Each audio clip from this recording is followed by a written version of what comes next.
Hello guys, Dama Does AotE here. This is an announcement video for an upcoming campaign that I plan on doing in Ashes of the Empire. I will be doing this within the volume limits, so pretty much all my craft are going to have to be 2500 volume or less. And I got a few here on display that I want to show you that I plan on using in the campaign. But first off, I want to show you this resource collector that I came up with. Extremely cheap. And it just barely uses up any materials at all. Let me show you.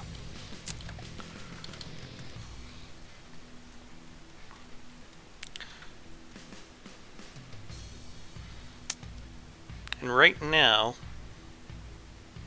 yeah, you can kind of see that this thing gets some crazy efficiency. And it is the glorious Landmark II Harvester. Honestly, I think the most expensive part on this is probably just putting these freaking compact repair tentacles. But beyond that, probably need to put a little material in it to prime it, and off she'll go. So next, I'd like to show you guys a little fighter plane that I made. This guy right here is the Sparta Light Fighter, of course inspired by Sabaton, which pretty much about everything I make nowadays seems to be inspired by Sabaton, except for maybe a few things here or there. But anyway, a pretty capable little fighter. Has great top speed. This thing actually has a pair of custom jet engines built into the plane, and I did some mimic work to hide them a little all clever like, so it gives the appearance of a prop driven aircraft, but it has the speed of a custom jet engine. Fairly decently armed here. These are the missiles that it uses. Primarily those are meant for anti-air targets, or just shooting at air targets in general, I mean. We have like 4 of these 30mm autocannons here on some 2-axis turrets. That way this thing can get in some really nice strafing runs. Launches flares at the back here. Really simple, yet I think this is going to be a very dependable early game unit. And it's really cheap too. Probably one of the cheaper craft that I'm going to have on display here today. So let's move on here. Now this thing I've had a lot of fun with. If you guys remember the Red Baron, that thing will probably make a comeback. This thing right here is the Death Harmonic Fighter Bomber. This is one of those rare instances where the craft are named after something that isn't a Sabaton song. This one's actually named after a Death Clock song. It's pretty good. I recommend you guys check it out. Anyway, so much like the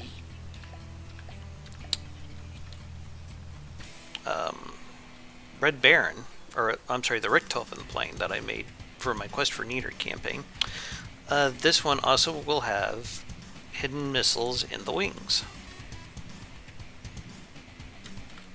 Just so you guys can get a look at them. These are pretty much all the same, yeah.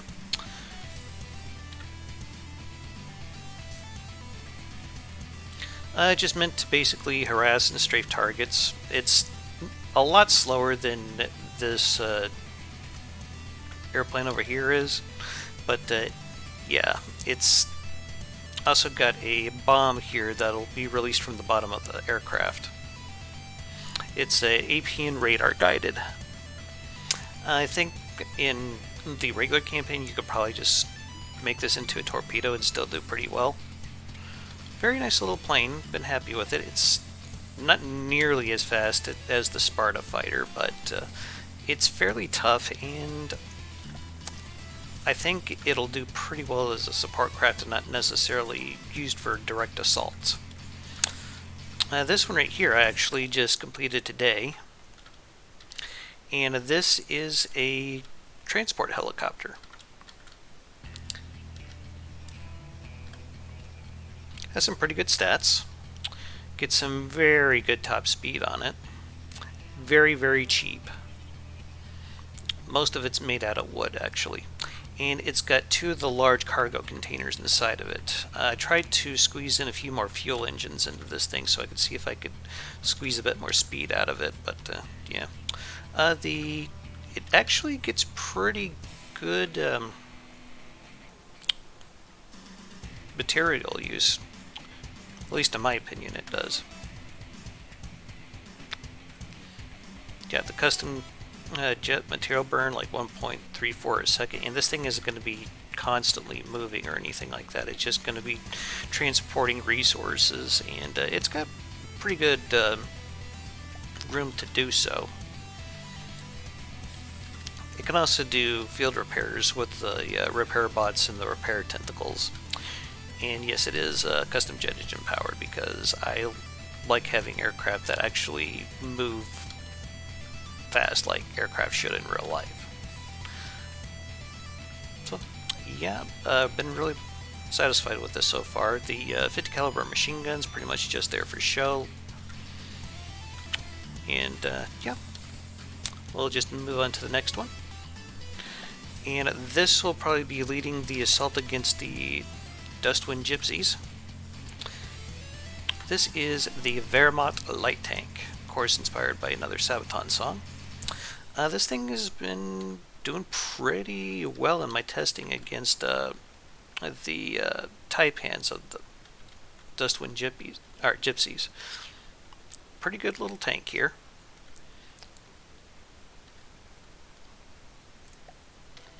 Just have you, or let you guys have a look-see here at it.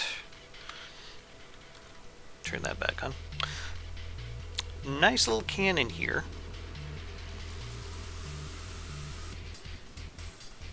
Just a big old Hesh spam gun.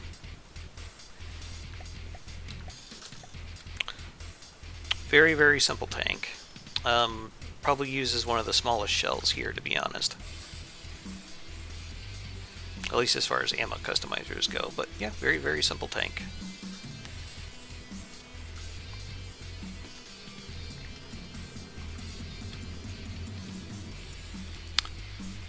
I think it turned out pretty well. I like the aesthetic of it.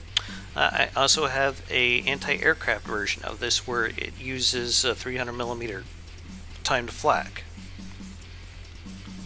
That might make an appearance depending on whether or not we have a lot of issues with Dustwind Gypsy aircraft. This one right here I've spent quite some time on. It's probably more than obvious that it's been inspired by a B-17 bomber from World War II. It is the Firestorm Heavy Bomber. Again, it has some propellers here, but I also have a large custom jet engine cleverly hidden here in the back. And this thing actually gets pretty decent airspeed, 102 meters a second. Have autocannons pretty much mounted all over this thing, so then that way it resembles the B-17 a bit more. And yeah, these things will totally strafe targets as this plane's coming in to make its attack runs. We have here in the middle the Bombay, of course. And yeah, these are some very, very dangerous missiles. Or actually, they're APN radar-guided frag bombs, but anyway. Yeah, this thing just throws out entire clouds of them. It's pretty cool to watch.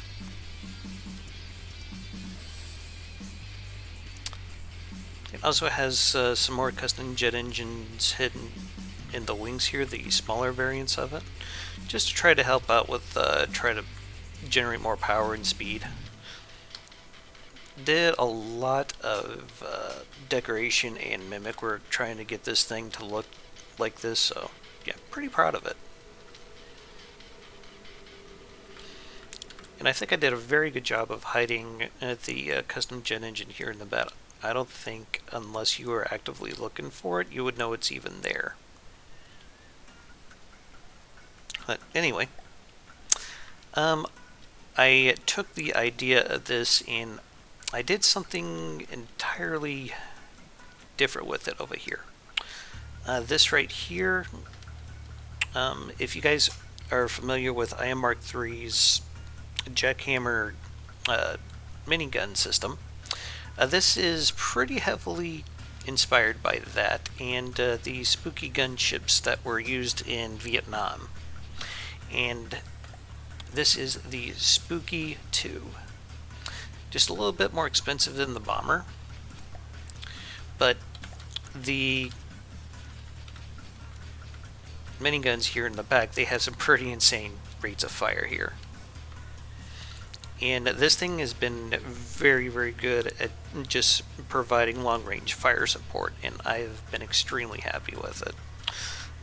Given time, it'll wear down a lot of enemy forces, and I think this will be something that'll be not only useful against the Dustwind Gypsies, but quite possibly against the Onyx Watch as well.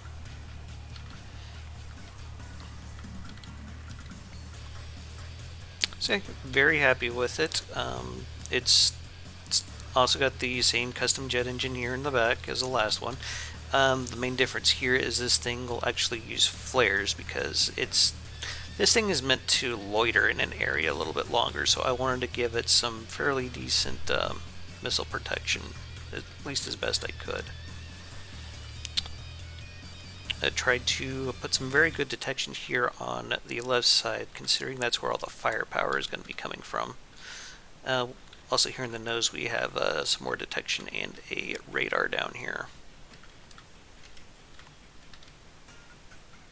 So yeah, I'm really looking forward to see how well this thing does. It just kind of circles at like 1,500 meters and just pelts the ever-living crap out of everything, you know, with like these really tiny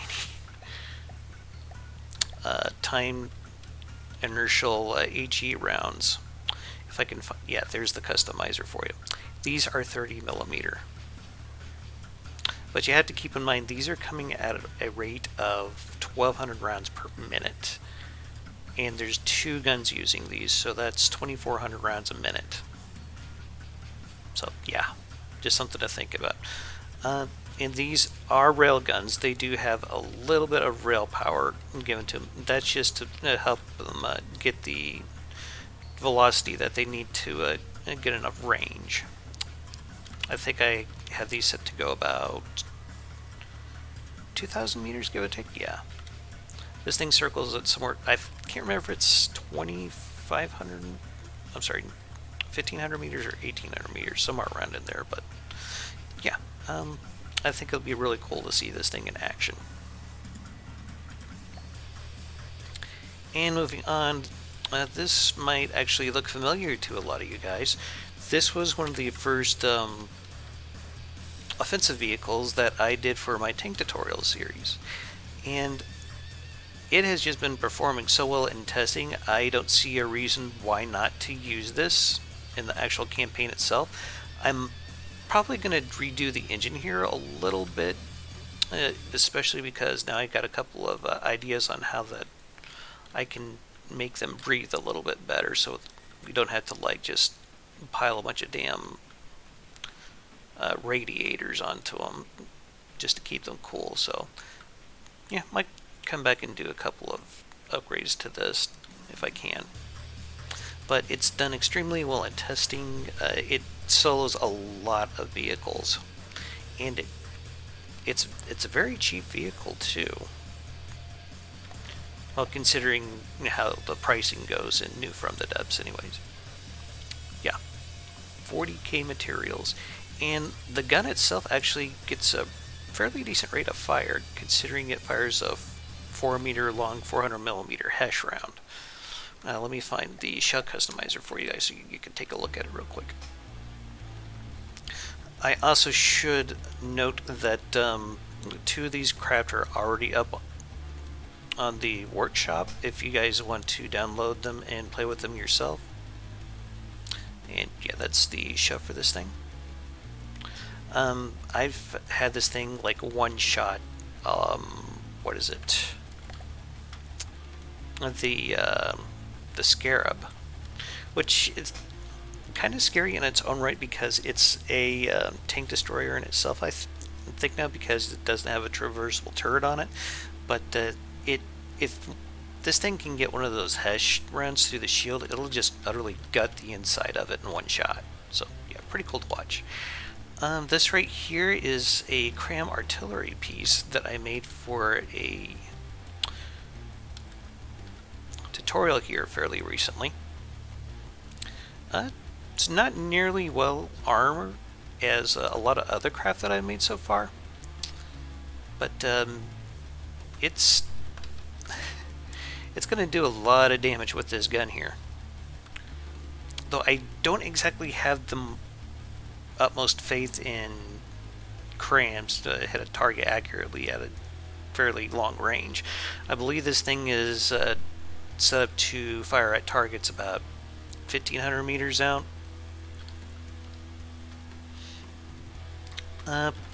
I made a few changes to this versus the one that I built for you guys on camera.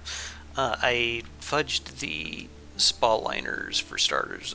The flat face of the wood slopes here, they should always be facing towards the outside of the craft, so that way they can effectively work. But I've done a little extra mimic work back here, try to make it look a little more interesting. You can now climb up into the this back section here where the shells are being loaded. Here's a shell that's being prepped right now. Got a little winch to load it into this cradle here, and we have a piston to push it into the breech of the gun. So try to give it just a little bit of narrative back there and make it look interesting. I'm not entirely sure though why I have like 3 different kinds of camo going on here between the vehicles. I'm not too entirely familiar with how it works, but yeah. Anyway, I just wanted to show off some of the stuff that I plan on using against the Dustwind Gypsies. Do expect there to be more craft to come in the future. I still have a bunch more that I haven't shown off. I even have an extremely fast APN HE large missile bomber that does like about 180 meters a second, but that thing still needs a lot more polish before I want to release it to you guys. But a lot of this here, I feel like it's all combat ready to go. And at some point, I also have a medium and heavy tank that I'll probably be spawning into the game. But that probably won't be for a while, depending on how fast I'm able to generate resources. Anyway, I just want to show these off to you guys and make this announcement here. Hope you guys will stay tuned for that. So, with all that said, I'd like to thank you all for watching. This has been Dama Does AotE 2. Y'all have yourselves a hell of a day, and keep your hammer high. Later.